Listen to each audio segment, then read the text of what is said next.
Hola, ¿qué tal? El día de hoy vamos a hablar sobre hábitos alimentarios nacionales e internacionales. Mi nombre es Andrea Baena y en esta ocasión yo voy a ser su profesora de asignatura. En la sesión de hoy vamos a hablar sobre cultura alimentaria, hábitos alimentarios, clasificación de los mismos, así como benéficos y nocivos y los factores que determinan y condicionan los hábitos alimentarios o el establecimiento de los mismos. Bueno, primero vamos a iniciar con la parte conceptual. Vamos a ver cuál es el significado de la alimentación en la cultura. Y pues bueno, la alimentación es una forma de identificación cultural. Nos habla de pertenencia de a un grupo social, habla sobre normas comunes, factores que se comparten y es por eso que la alimentación es un factor de identidad en todas las culturas. Y bueno, vamos a ver, por ejemplo, en esta imagen podemos ver que es una familia en los años 50 y el significado de toda la alimentación en este contexto, pues habla de una familia, eh, digamos, tradicional, le da el valor al hombre como un hombre exitoso y proveedor porque él tiene la capacidad de irse a trabajar y que la esposa se quede en casa cuidando a los niños y que pueda preparar los alimentos para que él siempre pueda llegar y tener pues desayuno, comida y cena, los postres y todo eso, ¿no? Entonces aquí en este contexto la alimentación habla como de éxito.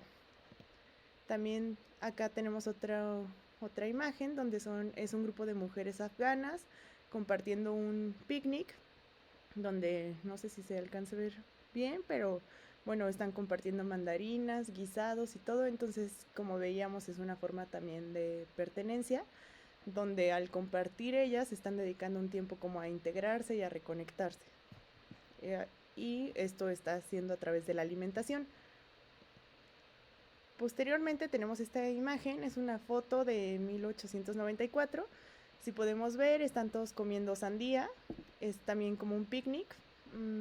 En el contexto histórico de esta fotografía, por ejemplo, es poco después de la Revolución Industrial, donde la gente no tiene tanto dinero, entonces los picnics se hacen de una forma como económica y viable de juntarse con los amigos, de salir y compartir, ¿no? Y como el trasfondo histórico de los picnics viene en las épocas medievales, donde había festines después de la cacería, ¿no? Y entonces todos en el campo se juntaban a comer. Entonces esto es un poco como el trasfondo histórico de esta fotografía.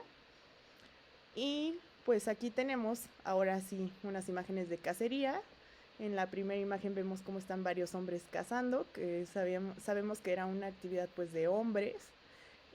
Después en otras lecturas de la asignatura vamos a ver cómo el consumo de carne se asocia más a lo masculino, si se fijan, o sea, las cacerías eran de hombres, las preparaciones hasta hoy en día de las carnes, de los cortes, las carnitas y todo se reserva para los hombres porque tiene como antropológicamente como un significado masculino. En la siguiente imagen tenemos, perdón, uh, cómo es un festín medieval, cómo se sientan todos a compartir lo que cazaron, los animales y todo. Y en la última imagen es una serie de Netflix que a lo mejor han visto por ahí, pero ejemplifica cómo en la mesa el lugar en donde se sienta cada persona habla de su estatus y de su cercanía al anfitrión, ¿no? Entonces, mientras más importante seas, más cercano al anfitrión te sientan, los platos principales se sirven en esas mesas y otra vez ahí la alimentación está haciendo como esta segregación o esta integración, como querramos verlo, de la cultura. En esta imagen, perdón, en esta diapositiva podemos ver sobre el Oktoberfest en Alemania, es una celebración alemana, como ya han de saber todos, donde se toma cerveza, se come comida típica alemana y se hace un festival que, que dura varios días, más de una semana. Y el trasfondo histórico de esta fiesta, del Oktoberfest, es que en 1810, cuando Luis I se casa, se hace una fiesta de una semana donde todo el mundo comparte en la plaza principal los alimentos y la cerveza. Y bueno, actualmente pues se sigue llevando a cabo, ya es como una festividad más de identidad nacional que que una celebración en específico, pero nuevamente, ¿no? Lo que hablábamos, la alimentación da identidad, entonces los alemanes se pueden identificar y pues todos sabemos en todas partes del mundo se hacen las fiestas de Oktoberfest. En esta diapositiva tenemos el asado argentino. Los argentinos hacen como un evento que se llama mateada, donde se junta toda la familia, igual los hombres, o aquí el maestro del asado, preparan cortes, animales y todos comen el asado argentino, que es tan tradicional, y también consumen mate, ¿no? Y nuevamente es como una manera de unificar la cultura a través de la alimentación. También no podríamos dejar de lado el caso tan importante del Día de Muertos, ¿no? En México, pero particularmente en Michoacán, como esta celebración, pues igual nos da identidad como mexicanos.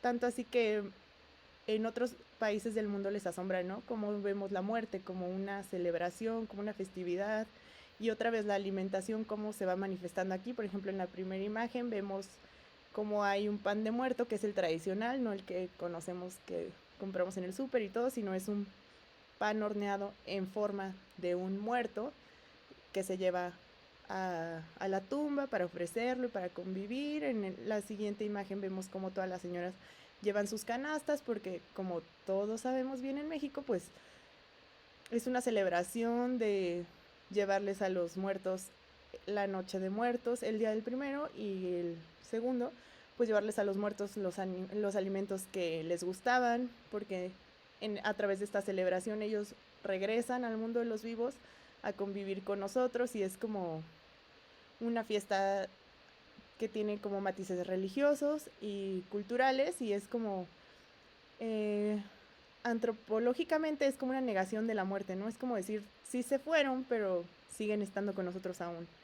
Y también pues en la última imagen vemos los típicos altares, las ofrendas que hacíamos todos en las escuelas, igual lo mismo, ¿no? O sea, se trata de llevarles a los muertos los alimentos que más les gustaban, porque es la manera de convivir y de estar todos en armonía, ¿no?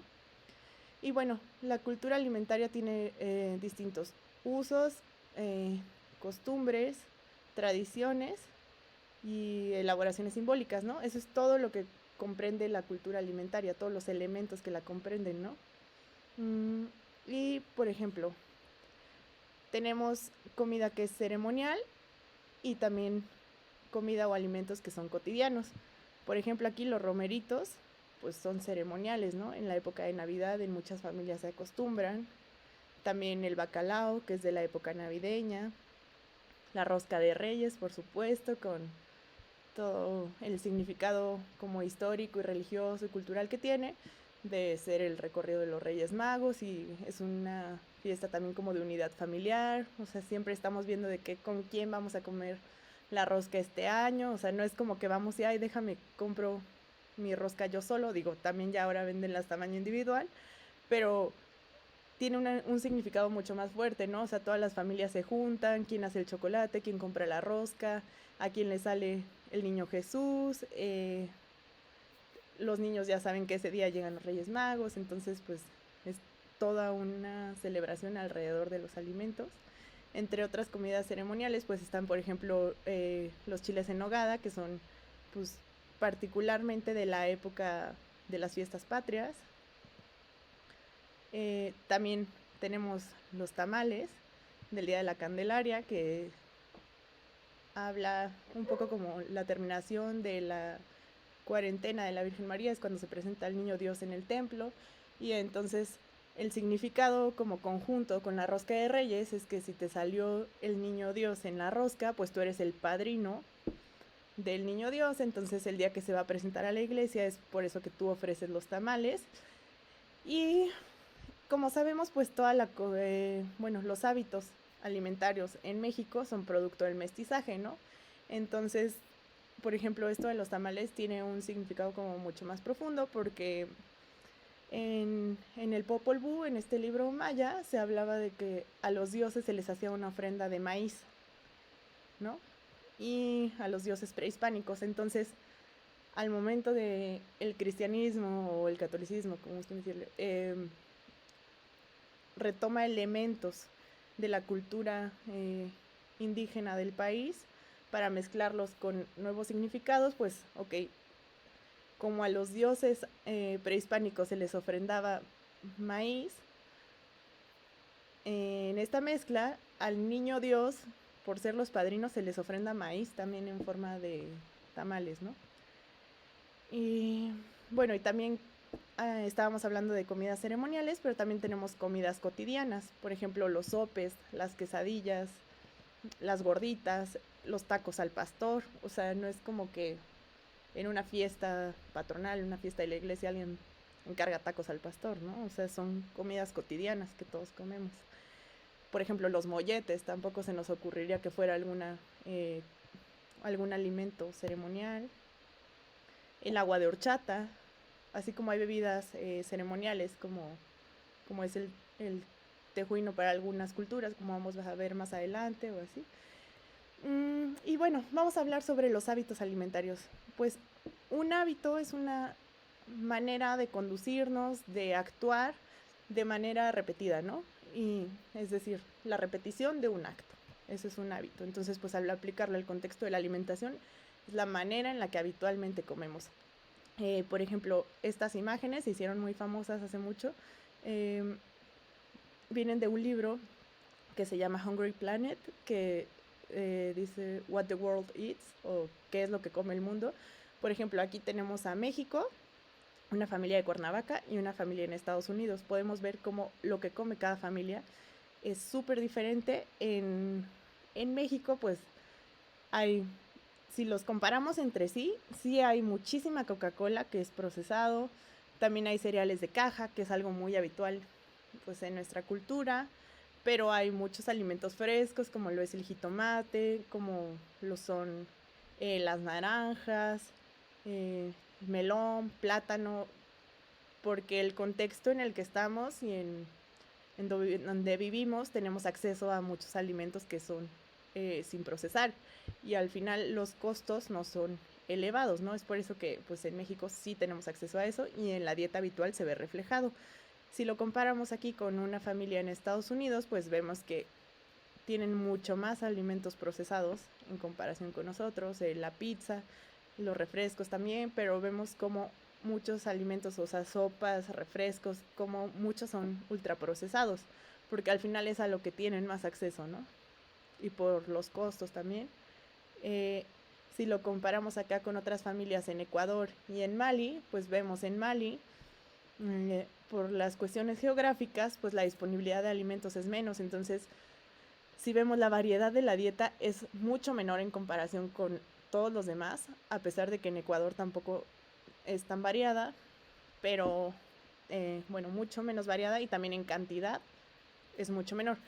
Se me olvidó mencionar que aquí es lo que consume esa familia durante una semana. Entonces, si vemos a comparación de Estados Unidos, que son 4 personas, o México, que son 5, en Mali pues son muchas más personas y con mucho menos cantidad de alimentos. En Ecuador igual son puros alimentos frescos,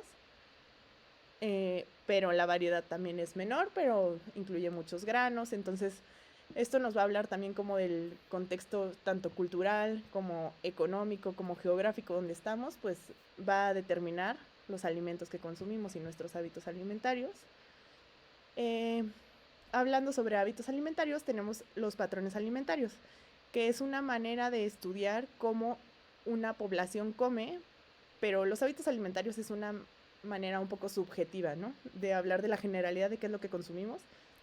Cuando hablamos de patrones alimentarios es una manera mucho más cuantitativa, es decir, contamos cantidad, la variedad también se cuantifica, hay índices para variedad alimentaria o la combinación en la que se hacen distintos alimentos, y también incluye qué tan frecuentemente se consumen los alimentos, ¿no? Entonces vamos a hablar un poco sobre patrones alimentarios benéficos o perjudiciales. Por ejemplo, tenemos en la cultura mexicana un patrón de alimentación que ha sugerido el gobierno federal, es la dieta de la milpa, ¿no? Que incluye, sí, los alimentos que nos da la milpa, pero también lo que consumimos nosotros a través de procesarlos, ¿no? Y es como una propuesta para regresar a hábitos saludables y retomar lo que tiene de rico nuestra cultura en hábitos de alimentación.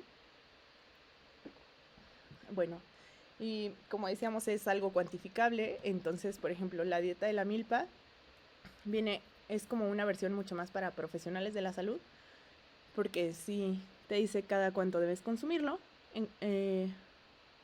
Por ejemplo, los aceites cardioprotectores dice 2 o 3 raciones al día. Y si lo comparamos con el plato del bien comer, pues que es una medida poblacional, pues ahí vemos un poco la diferencia, ¿no? O sea, el plato del bien comer nos habla de los hábitos y la dieta de la milpa ya es un patrón de alimentación. Por ejemplo, en las cantidades nos sugiere la dieta de la milpa que diariamente se consuman leguminosas, semillas oleaginosas, cereales, frutas y verduras, ¿no? 3 a 4 veces por semana, huevo, pescados y mariscos. 2 a 4 veces por semana tubérculos como la papa o el camote, la yuca, que yo no he visto que se consuma mucho en México, pero no sé si haya regiones donde sí se haga. Y nos habla de endulzantes originarios como la miel de agave.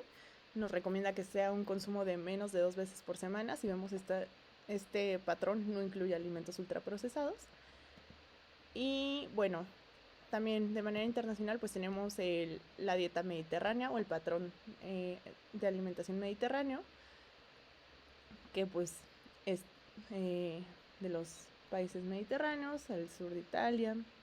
Y bueno, este patrón de alimentación a mí en lo personal me gusta porque no habla solo de la alimentación, no habla solo de los alimentos o de la cantidad de los mismos, sino habla de un estilo de vida en general. Si se fijan en la base de la pirámide, que es lo más importante, está la actividad física, está la convivencia en familia y el descanso adecuado, ¿no? Entonces sí nos habla de un estilo de vida en general, de cómo debería de ser un patrón mediterráneo. Y del lado izquierdo nos habla sobre la frecuencia en la que se deben consumir los alimentos. Por ejemplo, en cada comida principal sugiere que se coman frutas y verduras, diariamente derivados de leche, 2 raciones y preferiblemente descremados, frutos secos también diariamente, semanalmente menos de 3 raciones de papa, carne blanca 2 veces por semana y pescado más de 2 veces por semana, ¿no? También menos de 3 raciones a la semana de carnes rojas, ¿no? Le da preferencia a las carnes blancas y nos dice que los dulces sean menos de 2 veces por semana para intentar no incluir ultraprocesados ni alimentos que dañen a la salud, y es por eso que las frutas y las verduras se incluyen en las raciones diarias. Este patrón, como hablábamos de que era benéfico, ha probado tener beneficios sobre el riesgo cardiovascular, lo disminuye, entonces pues es un patrón muy saludable que si somos como un poco críticos, más bien si decidiéramos obtener estos beneficios de este patrón para nuestra alimentación, con la dieta de la milpa se podría lograr. También este patrón mediterráneo es moderado en grasas, va de un 25 a un 35%, entonces si lo adaptáramos a nuestra cultura, la manera en la que podríamos incluir esas grasas saludables sería a través del aguacate, a través de incluir semillas que no sean tan costosas como las nueces, por ejemplo, las pepitas de calabaza, las semillas de girasol, la chía, que últimamente ya también es un poco más costosa, pero bueno, podemos ver cómo adaptarlo a lo que nuestra cultura consume de manera habitual para obtener estos beneficios. También tenemos otro patrón que es la dieta DASH. Esta es la versión de 2000 calorías, también hay otra versión de 1600 calorías que viene con las raciones, 6 a 8 porciones al día de granos, 4 a 5 de frutas, menos de 5 a la semana de dulces. Y bueno, esta dieta DASH se caracteriza por ser rica en alimentos frescos, rica en fibra. Este patrón, también los lácteos, si se fijan, son 2 a 3 porciones al día de descremados, igual bajos en grasa. Este patrón de alimentación es rico en calcio, por lo que se ha visto que los beneficios que tiene a la salud es sobre la hipertensión arterial. Disminuye la hipertensión por sí sola, sin medicamento. Hay estudios que han hablado de que la presión sistólica la disminuye hasta en 10 milímetros de mercurio y la diastólica en 4.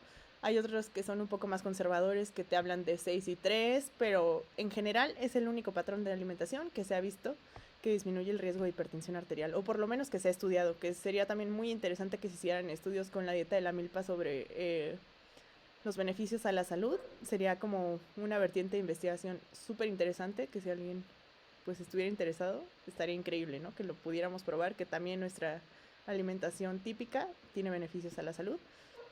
Y hablando ya, bueno, dejando de lado los patrones alimentarios benéficos, tenemos un patrón alimentario que es dañino, como es la dieta occidental, que se caracteriza por ser rica en grasa saturada, en omega 6, que es proinflamatorio, que sí lo necesitamos, pero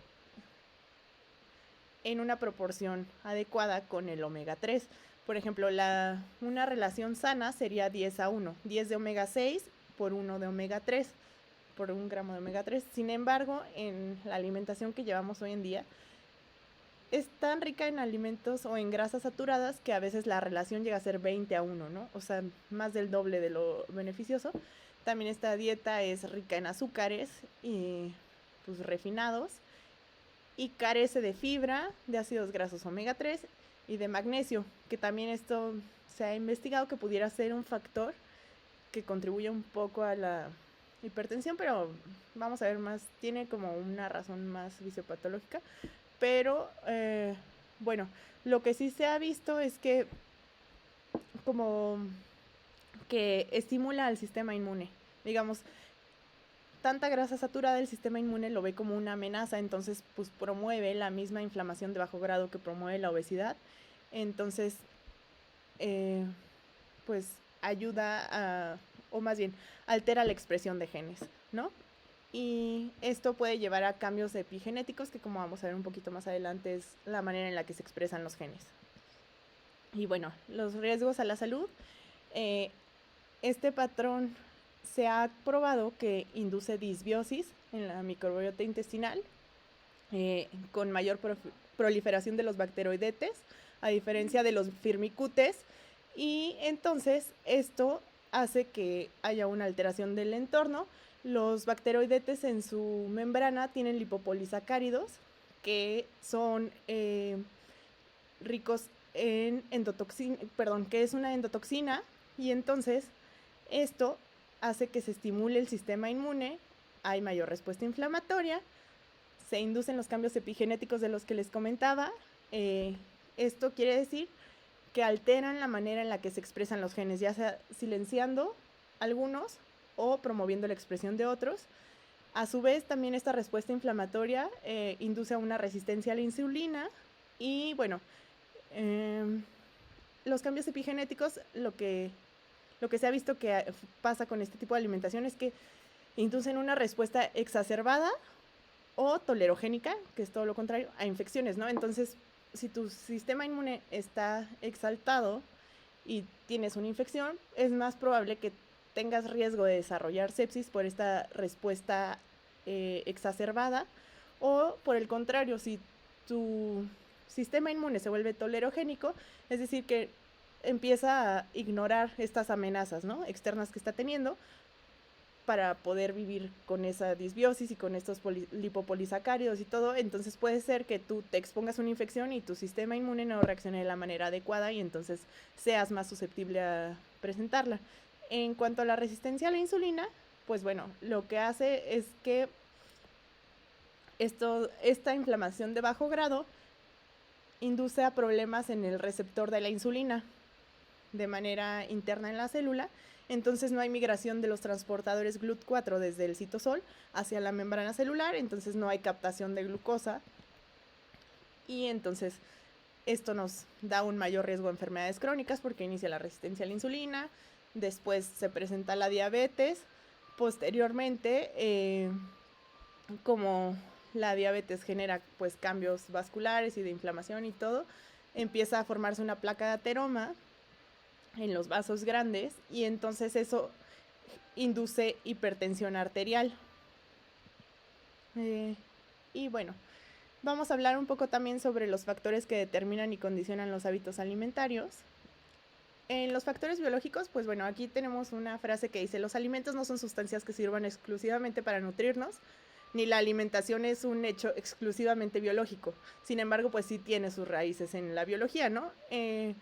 Entonces, hay teorías que hablan de que evolutivamente, pues nosotros tenemos los incisivos para cortar y los caninos de los roedores y de los carnívoros, y después tenemos premolares y molares de los herbívoros para desgarrar y triturar. Entonces, eso como evolutivamente nos habla de que nos pudimos adaptar a una dieta que fuera de omnívoros, ¿no? Que fuéramos seres omnívoros, que pudiéramos incluir carnes, que pudiéramos incluir vegetales, porque tenemos las herramientas para poder procesar estos alimentos. Y también tenemos pues un intestino muy largo y tenemos el ácido clorhídrico, ¿no? Y tenemos enzimas, o sea, tenemos lipasas, tenemos proteasas, tenemos las sales biliares que emulsifican grasas. Entonces, finalmente nuestro sistema digestivo, o nuestro aparato digestivo, es muy complejo y nos permite obtener nutrimentos de distintos grupos de alimentos, lo que nos hace flexibles para adaptarnos a distintos entornos y a mayor o menor disponibilidad de alimentos, ¿no? Sin embargo,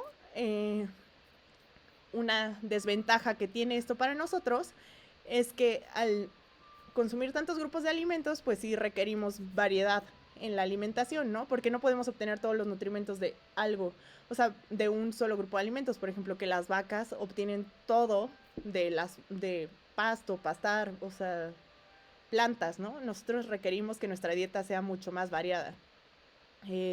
Bueno, también la aceptación de los alimentos se ve determinada por distintos factores. Uno es la disponibilidad de los mismos. Por ejemplo, aquí en México estamos acostumbrados a comer vegetales frescos, tenemos una gran variedad y somos muy bendecidos por eso. Pero, bueno, por ejemplo, no sé si han visto este video de las niñas en Argentina probando los dulces de México, que cuando prueban los dulces con chile dicen, bueno, o sea, ¿por qué se comen esto los niños, no? Pero pues es esto, la aceptación viene de lo que estamos viendo diariamente. También, por ejemplo, en la foto de este niño en África que se está comiendo una araña, ¿no? Un niño en México difícilmente te aceptaría comerse una araña. Sin embargo, si es a lo que estás expuesto y lo que tienes disponible, pues eso es lo que aceptas. También, por ejemplo, el caballo se come en algunos países, ¿no? Y los franceses comen carne de caballo.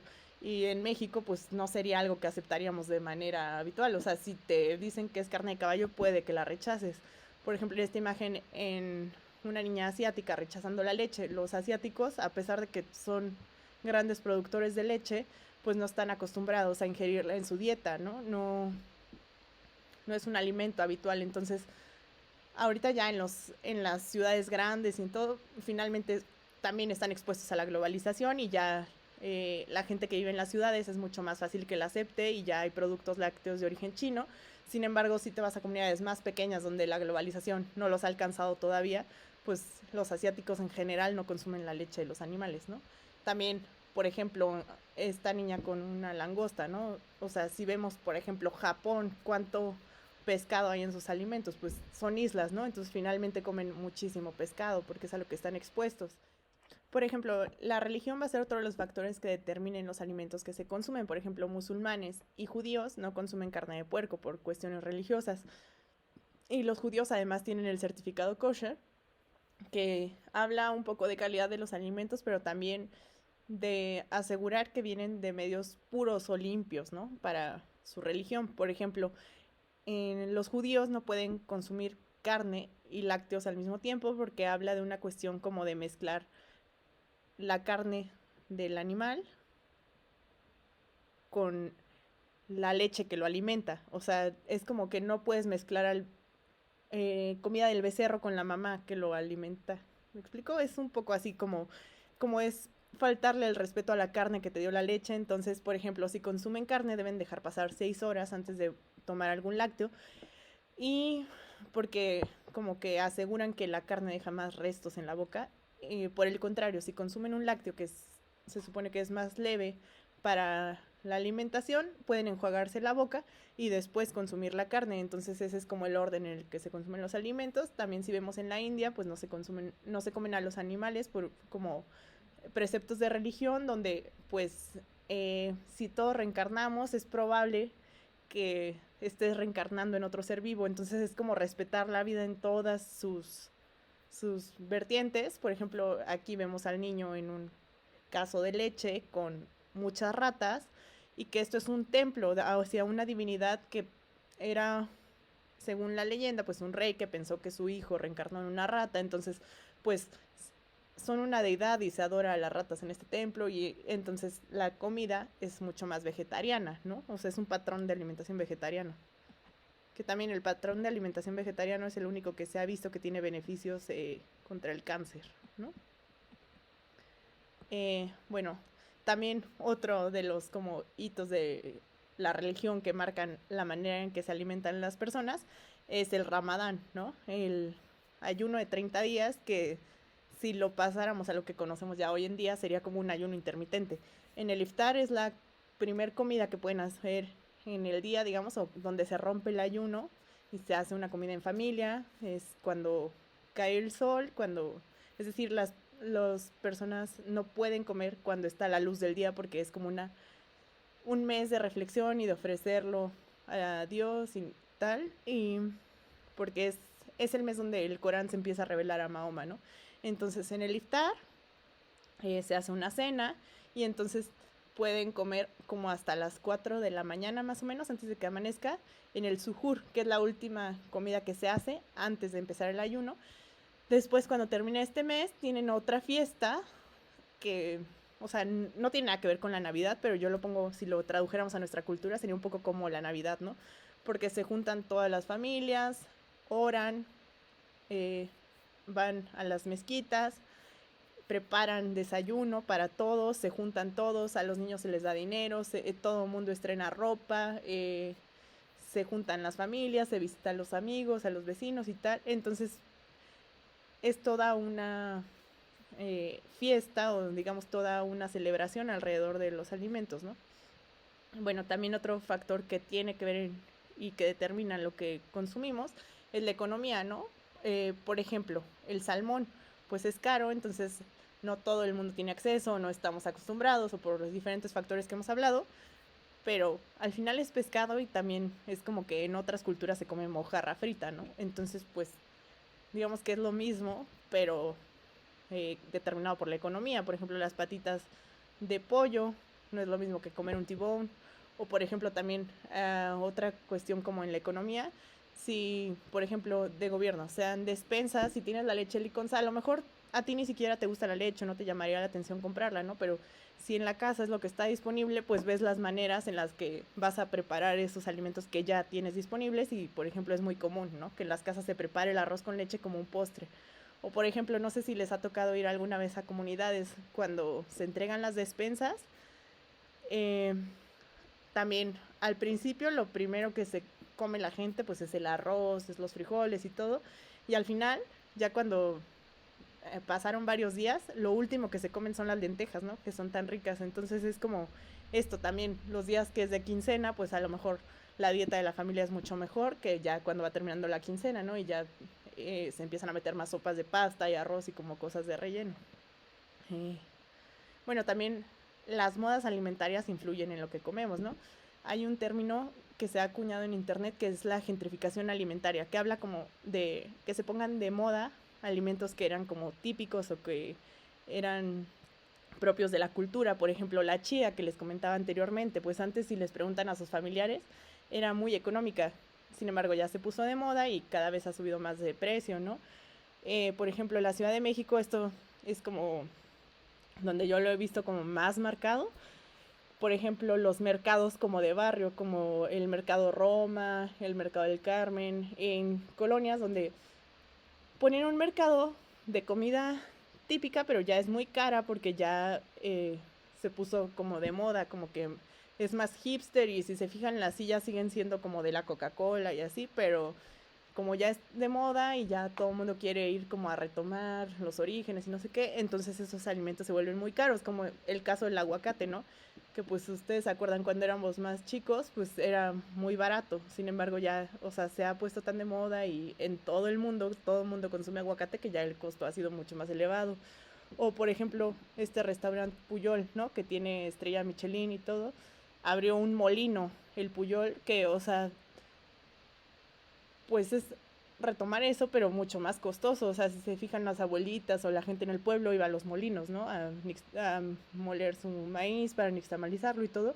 Y ahorita pues ya hay un molino en la Ciudad de México, en la Roma, que hace eso, ¿no? Y ya pues es más caro, por ejemplo, los chilaquiles en Frutos Prohibidos, así que ya son retomar los orígenes, pero de una manera de moda en la que ya no se vuelven tan accesibles para todos, ¿no? También la publicidad influye en lo que consumimos. Por ejemplo, ahorita, gracias a Dios, pues ya la lactancia materna se ha apoyado de manera muy fuerte, sin embargo, toda la variedad de leches que tenemos disponibles, ¿no?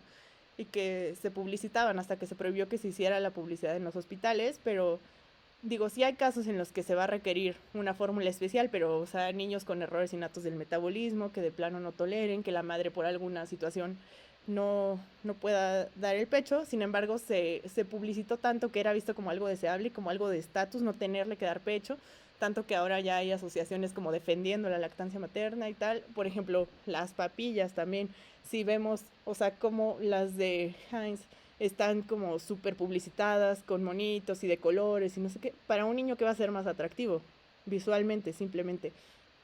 Esas papillas son las que prepara la mamá, que no tienen colorantes, que no tienen nada y que no tienen una imagen y que no tienen un animal, ¿no? Que va a ser mucho menos atractivo. O por ejemplo el calcetose, ¿no? A muchísimas personas se los dieron porque era rico en vitaminas y tal. Ahí tiene un niño como siendo exitoso en la escuela y todo. Y si nos ponemos a pensar, en realidad, si tenemos una dieta variada con frutas, con verduras, con todo, a lo mejor no en un día vamos a tener todas esas vitaminas, pero diario vamos a estar teniendo la variedad que nos proporcione como esta salud. O también los juguitos para niños, que ya todos sabemos que pues están llenos de azúcar.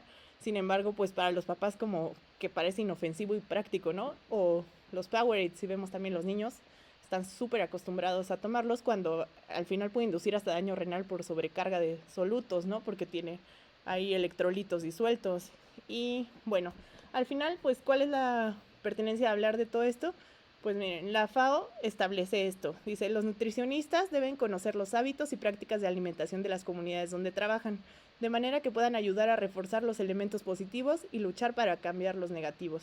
Entonces, pues esto quiere decir que debemos esforzarnos para conocer siempre, cuando queramos intervenir en algún entorno, esforzarnos para conocer qué hábitos tienen, cómo se lleva a cabo la alimentación, qué factores determinan, para que cuando pongamos una intervención sea adecuada al lugar donde estemos y que sea algo factible, ¿no? Que no estemos pidiendo a las personas algo que es irreal que se realice, y que nuestras intervenciones en realidad puedan ser efectivas. Gracias.